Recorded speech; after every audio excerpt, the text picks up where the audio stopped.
As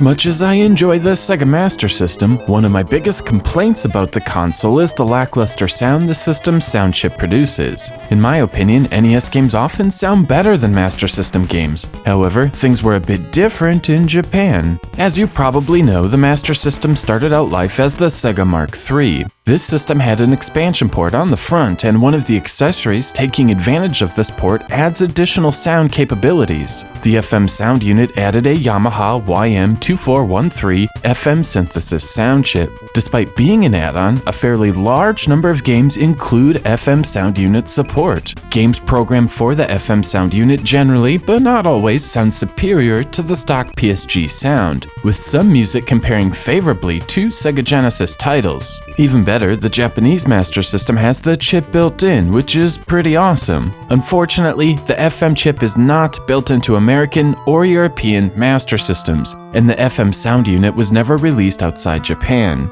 However, the expansion port from the Mark III is found on our Master Systems, hiding underneath a plastic tab. For years, modders have added the FM chip to US and EU systems with custom boards and a bit of soldering. While it does the job, it is beyond the skill set of the general public, myself included. What makes this mod even more interesting is the fact the FM sound code was actually retained when games were released in other territories. As it didn't make much economical sense to change code, most of the FM goodness has been sitting on our shelves this whole time. This brings us to the Sega Genesis. The Genesis and Mega Drive contain most of the Master System hardware, and Master System games are compatible with a passive adapter like the official Power-Base converter. In another interesting twist of fate, two of the pins on a Genesis cartridge slot are actually audio in. Clever modders like DB Electronics started creating boards adding the FM chip to Power-Base converter-like devices. These trigger the FM mode of compatible games and then feed the FM sound into the audio inlines of the Genesis cartridge slot, and then out to your TV. Companies like Stone Age Gamer have then repackaged these boards into full consumer retail products,